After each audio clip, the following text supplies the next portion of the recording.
Joshua bagi 2 ayat 1 ngagai 24. Joshua ngasuh orang matau negeri Jericho. Udahnya Joshua anak Nun lalu ngasuh 2 ikut orang belalai mupuk ari Sitim jadi pemantau.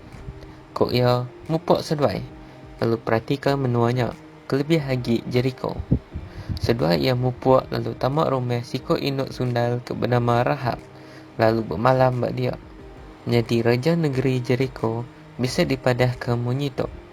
Sekedar orang Israel udah datang di tok malam tok dekat mantau menua tok. Raja negeri Jericho lalu ngirim ke pesan ngagai Rahab. Baik pansut orang ke udah tamak ngagai rumah nuan lawan sidaknya pemantau. Dan induknya udah ngelalai ke laki 2 ikutnya. Udahnya ia lalu berjakuk, sidak amat bisik datang ngagai aku, dan aku nak nemu hari ni penatai sidak. Lalu lebuh pintu negeri yang dekat ditutup, lebuh harinya petang, sidak mupuk. Kini ketungak sidak mupuk, aku nak nemu. Mupuk kitab ngejempat, ngambil ke kitab uliah tertitiah ke sidak. Tang Rahab udah maik sedua ia ngagai perabung rumah. Lalu ngelalai ke sedua ia dalam tugung takyang lilin. Tidak jembui ia buat perabuang rumah ia. Bala sedadu raja lalu nitiah ke sedua ia nengah jalai ngagai sungai Jordan. Yentuk ke ngagai pemerakak buat sungainya. Lebuh bala sedadunya udah pansut. Pintu negerinya lalu ditutup. Sebenar pemantau 2 ikutnya ninduk ke deret. Rahab nikik ngagai perabuang rumah ia. Ngagai sedua ia. Lalu berjakuk, aku nemu, Tuhan udah merek menua tok ngagai kita. Lalu semua kami tik di menua tok dekat takut ke kita mengiang. Lawan kami bisa udah ningau pasal Tuhan tik ngerangkai ke tasik merah. Lepas kita pansut dari menua Egypt. Kami megap bisa udah ningau pasal orang kemunuh Sihon, ngau Ong, 2 ikut raja orang Amur di timur sungai Jordan. Lepas kami ninganya, kami takut. Lalu kami nak berani ngelaban kita. Tuhan Allah Ta'ala kita nang amat Allah Ta'ala ti berkuasa di serga ngau di dunia. Nya alai lawan aku dan maneh ngau seduai. Aku minta seduai bersumpah atas nama Tuhan dekat maneh ngau kami sembilia. Berik sitik tanda ngagai aku. Kena nunjuk ke kita nak munuh apa ngau inai aku. Menjadi lelaki ngau menjadi induk aku ngau semua sembilia. Anang munuh kami. Kok orang 2 ikutnya berjakuk ngau ya. Awak ke Allah Ta'ala munuh kami. Nanti kami nak ngerja utai nitiah ke semaya kami. Nanti nuan nak madah ke ngagai orang utai tidak kerja kami. Kami dekat maneh ngau kita. Lebuh Tuhan mari menua tok ngagai kami.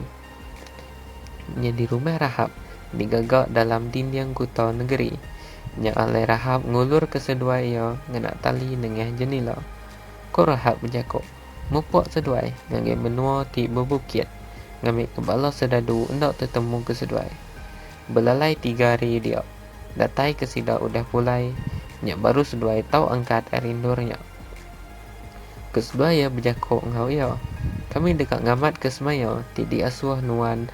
Gagak kami ke nuan. Nuan mesti ngerja tok. Lebuh kami jarang menua kita. Tancang ke tali ti mirah. Tok buat jendera ti alai nuan ngulur ke kami seduai. Baik apa yang ngau inai nuan. Belum menjadi laki nuan. Ngau semua kita semilia ngagai rumah tok.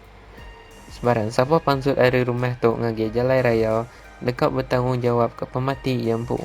Kami nak bertanggungjawab kenyak. Tak nanti orang ngenatai ke jari buat kita ke diau ngau nuan dalam rumah tok. Kami dekat bertanggungjawab ke pemati kita. Tak nanti nuan madah ke ngagai orang utai ti dikerja kami duai. Kami pun enggai megak ngamat ke semaya kami duai ngau nuan. Rahab bersetuju. Lalu ngasuh sedua yang mupuk. Lebuh sedua yang udah mupuk. Ia lalu nancang ke tali merah buat jenilanya. Pemantaunya lalu mensiang ngagai menua ti berbukit. Lalu belalai dia 3 hari. Balau sedadu bergigak ke sedua ia di semua endur. Tak nadai tertemu ke sedua ia. Nya alai sidak mulai ke deret. Udahnya pemantau 2 ikutnya nurun dari menua ti berbukitnya. Merakak sungai Jordan. Lalu bertemu ngagai Joshua. Lalu madah ke ngagai ia. Semua utai ti udah jadi. Kok sedua ia berjakuk. Tuhan sigi amat mereka semua menuanya ngagai kita. Nambah kenya semua orang di menuanya belak takut ke kita. Tok penghabis baca.